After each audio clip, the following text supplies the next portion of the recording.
If you are married, figuring out when you and your spouse should each take Social Security retirement benefits can be a complex decision with more than a few unintended consequences. When you're making this decision, it's important to understand how each spouse's claiming decisions can affect you both. And that's why it's important to think through these decisions before either of you are ready to retire. Today, I want to cover the 3 questions you should ask yourself before you file. The answer to these questions can help you make better decisions about your Social Security benefits, both individually and as a couple. So first, are either of you eligible for spousal benefits? For couples with big differences in their lifetime income, spousal benefits can be an important part of your claiming strategy. If one spouse worked outside the home and the other spouse didn't work outside the home, the spousal benefit is an easy calculation. The non-wage earning spouse is eligible for a spousal benefit up to 50% of the wage earning spouse's benefit. So if the wage earning spouse is eligible for a $2,400 benefit as of their full retirement age, the non-wage earning spouse can expect a $1,200 spousal benefit at his or her full retirement age. However, if both spouses worked enough to qualify for retirement benefits on their own records, the calculation for spousal benefits is a little different, but still not difficult. What you usually see in these cases is one spouse was the higher earner and one spouse was the lower earner. Now, the calculation for spousal benefits in these cases is 50% of the higher earner's benefit minus the lower earner's benefit equals the spousal benefit payment. Now, this spousal payment is then added to the lower earner's benefit. So, for example, let's say the lower earning spouse is eligible for a $1,000 benefit on their own work record, while the higher earning spouse is eligible for a $2,400 record. The spousal benefit is then equal to $200. That's because one half of $2,400 is $1,200.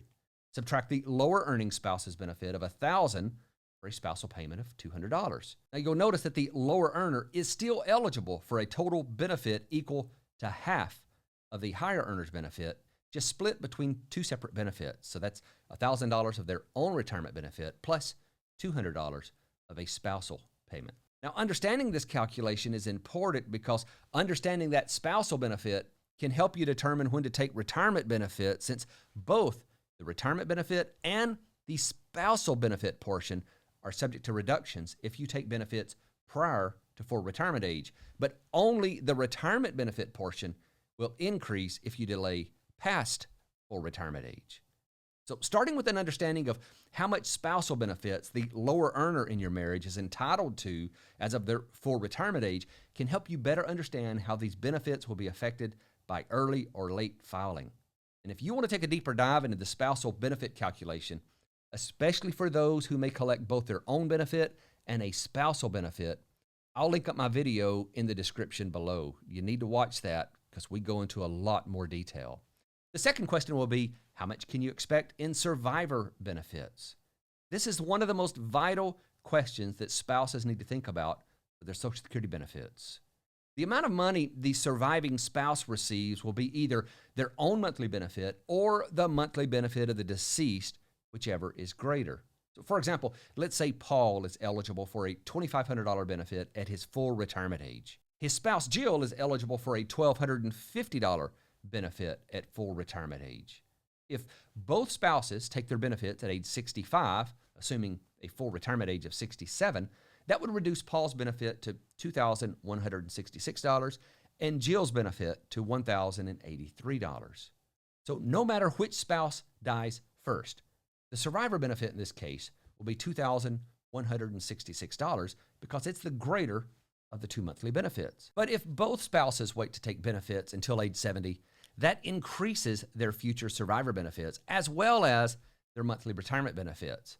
Paul's benefit will be $3,100 and Jill's will be $1,550 as of age 70. That means no matter who predeceases whom, the survivor benefit for either spouse will be $3,100. Looking at your retirement benefits with an eye as to how far they will go as a survivor benefit will help you make some good choices for the future.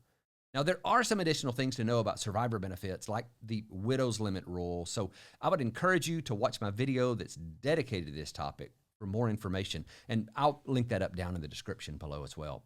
And third, how will taxes affect your benefits? Social Security benefits are taxable depending on what's known as your provisional income. That's what the Social Security Administration refers to as combined income.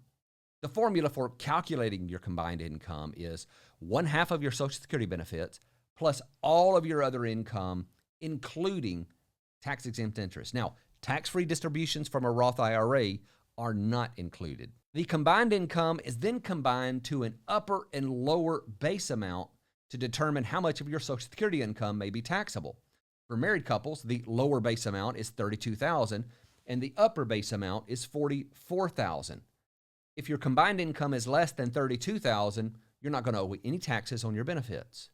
But if it falls between the base amounts of $32,000 and $44,000, you could owe taxes on up to 50% of your benefits.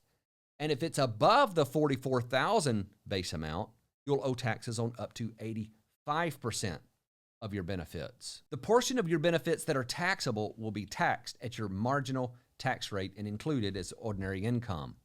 Understanding and calculating how taxes may affect your benefits can help you make clear decisions about claiming Social Security and taking distributions from your retirement accounts. That's because pulling additional money from your retirement accounts could trigger a tax consequence for your Social Security benefits.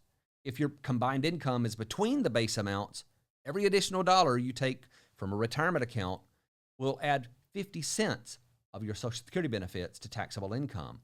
And if your combined income is above $44,000, every additional dollar in retirement income will add 85 cents of Social Security benefits to taxable income.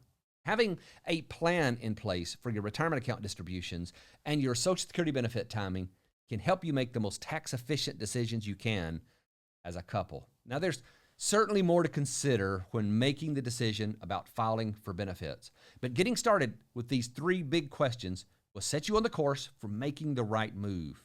And listen, if you'd like more assistance in building a plan that makes sure you're going to make the right choices about Social Security, really ought to set aside the time to talk to one of our registered Social Security analysts. They can give you guidance on the steps you need to take to ensure you are getting every dollar in benefits that you deserve. Down below, I'm going to put a link where you can go directly to the calendar, book your time. Thanks for watching.